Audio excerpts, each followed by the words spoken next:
Hey, it's Brain Muffin back in Nerd Corner, and here we have from Wired.com a story. It's very interesting. So this is from Noma Cohen. A 1970s essay predicted Silicon Valley's high-minded tyranny. I find this interesting. A lot of it's stuff in 1984 and stuff like that even earlier talked about technology being used to enslave people, voluntarily in many ways. Jo Freeman is one of those people whom Kipling would praise for keeping her head while those around her are losing theirs.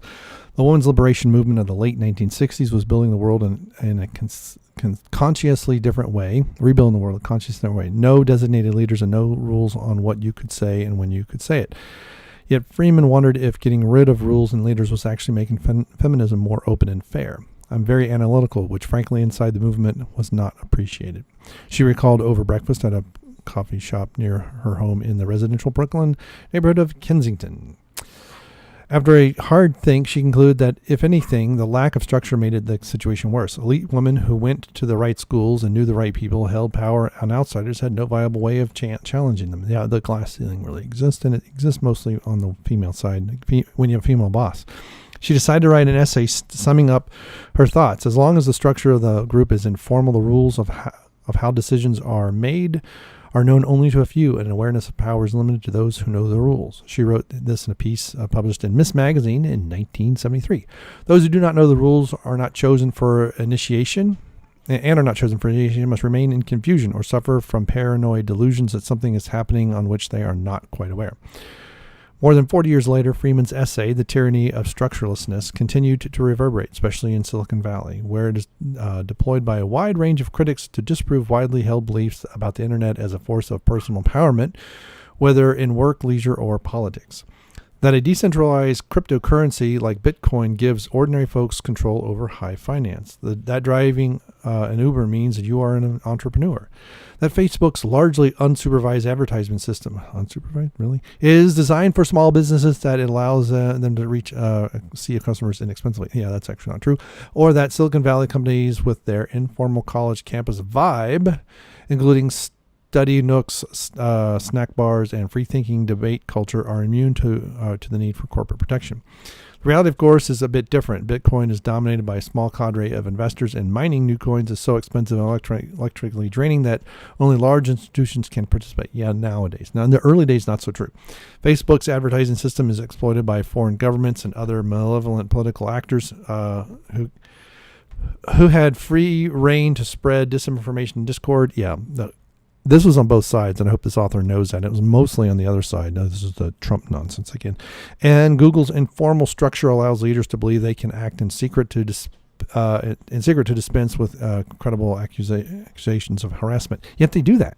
People get canned all the time from Google, and there's no repercussions. And Freeman's unstickening language, This stink. S-T-I-N-T, not K, stinting language.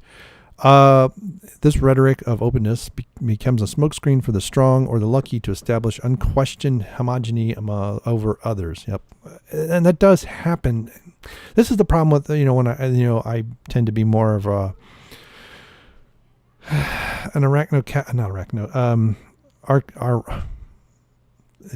basically anarchy, but a benevolent anarchy, because tyranny explains how things work as opposed to how people say things work. It's become a touchstone for social critics of all stripes.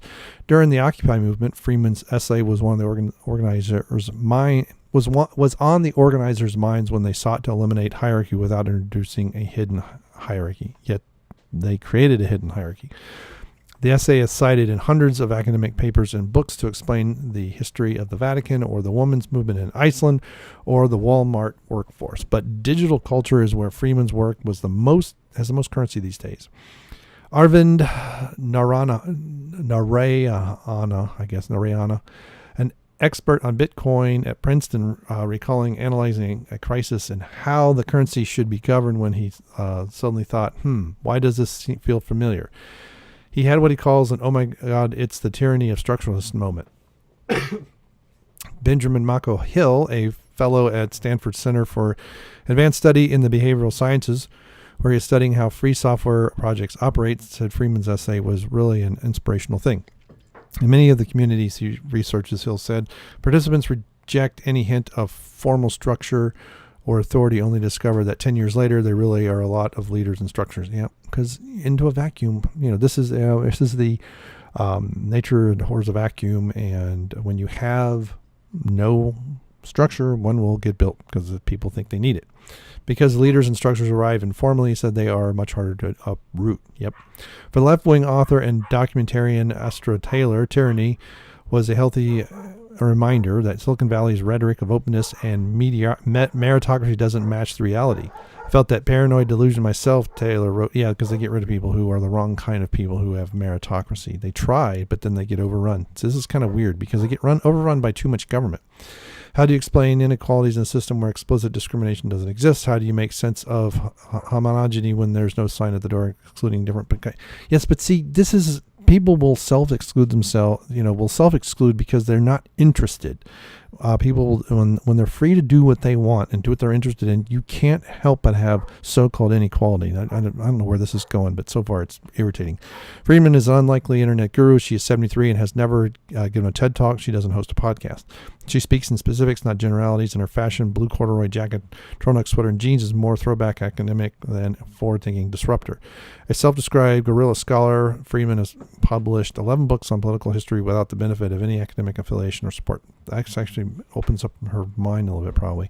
But she does have something in common with many of the biggest proponents of today's tech-led free-for-all. When Freeman was a student at UC Berkeley, she wanted to save the world. This was a long time ago, before apps and internet platforms, so she had to content herself with the civil rights, anti-war, and women's rights movements. As political organizations became more radical during the 60s, Freeman told me she would think back to the first organization she joined while on campus, the Young Democrats. They may have lacked the passion of Berkeley's free speech movement, which Freeman also joined, but they were able to get things done by having clear leaders and clear rules of governance. At the Young Democrats, I watched men. There weren't any women chair meeting using Robert's Rules of Order and get through an agenda in 3 hours that would have taken the free speech movement 3 days. Yep, without order there is chaos.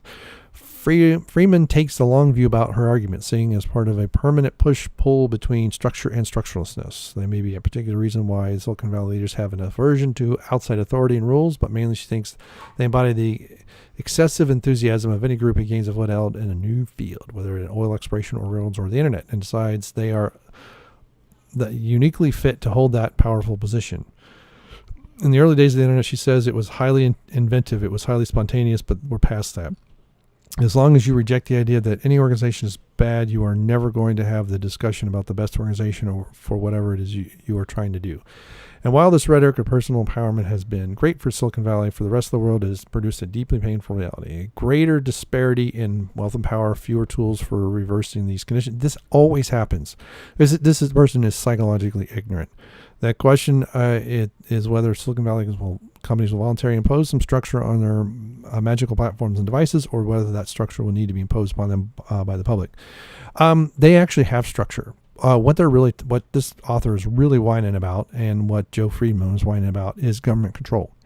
They're not in control, and they can't influence those in control. That is what they're all griping about. Let's see if we can find some comments and see if people can understand absolute power corrupts absolutely. You also see the same phenomenon comparing the political systems of Western Europe to the United States. The United States has a traditional, or at least a myth of democracy ruled by the common man, while Western Europe retains the tenets of monarchical hierarchy governed by rules.